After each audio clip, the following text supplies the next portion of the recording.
Welcome to MHRX Military. Today we will explore one of the most fascinating comparisons in modern armored warfare: the Russian T-90 main battle tank and the American M1 Abrams. This is not about promoting one side or another, nor is it about glorifying conflict. Our mission here is education, to understand the history, the technology and the context that shape these machines, and to reflect on what they mean for the world today. By the end of this journey, we will not only know the strengths and weaknesses of these tanks, but also gain insight into the bigger picture of modern warfare and the pursuit of peace. Let us begin with the origins. The T-90 traces its lineage back to the Soviet era, when the USSR developed the T-72, a tank designed to be reliable, relatively simple, and mass-produced in large numbers. After the Cold War, the T-90 emerged as Russia's answer to the need for a modern, upgraded tank, one that combined mobility, firepower, and survivability at a lower cost than Western designs. On the other side, the M1 Abrams was born during the height of the Cold War as America's ultimate battle tank. First introduced in the 1980s, the Abrams was a revolution. A heavily armored beast powered by a gas turbine engine, armed with a powerful 120mm smoothbore cannon, and designed to dominate the battlefield against Soviet armor.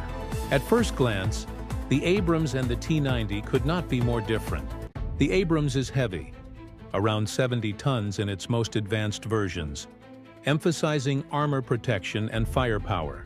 The T-90, by contrast, is smaller and lighter, weighing around 45 tons, focusing on mobility and cost-effectiveness. The Abrams is designed to survive hits, while the T-90 is designed to avoid them through speed, maneuverability, and active protection systems.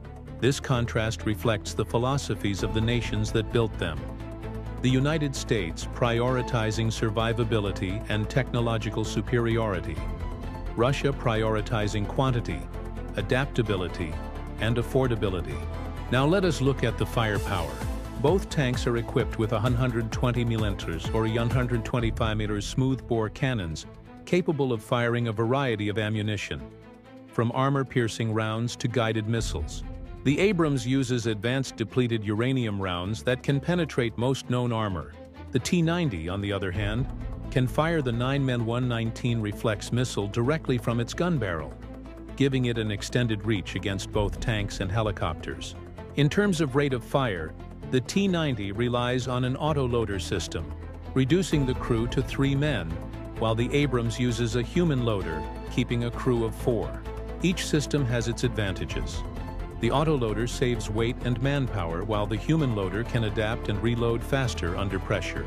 When it comes to armor, the Abrams has long been famous for its chobam composite armor, later reinforced with layers of depleted uranium. This armor provides exceptional protection, making the Abrams one of the toughest tanks to destroy. The T-90 compensates for its lighter armor by using advanced reactive armor and active protection systems like the Shtora and Arena, which are designed to disrupt incoming missiles and projectiles. Again, we see two philosophies: heavy passive protection versus active defensive measures. Mobility is another key factor. The Abrams, with its gas turbine engine, is incredibly fast for its weight, capable of speeds over 40 miles per hour. However, it consumes massive amounts of fuel, which poses logistical challenges. The T-90, with a diesel engine, is slower but more fuel efficient and easier to maintain in the field. This difference highlights the contrast between American reliance on global supply chains and Russian emphasis on rugged, easily maintained equipment. Beyond the specifications, what really matters is combat performance. The Abrams has been battle-tested in multiple conflicts, from the Gulf War to Iraq and Afghanistan. In the Gulf War, Abrams tanks destroyed hundreds of Iraqi armored vehicles with minimal losses, proving their superiority in conventional warfare. The T-90 has also seen combat, from the Chechen Wars to operations in Syria, and more recently, in Ukraine. In these conflicts, the T-90 demonstrated its strengths in mobility and firepower, but also revealed vulnerabilities when facing modern Western anti-tank weapons. Both tanks, when deployed in real-world conditions, are not invincible.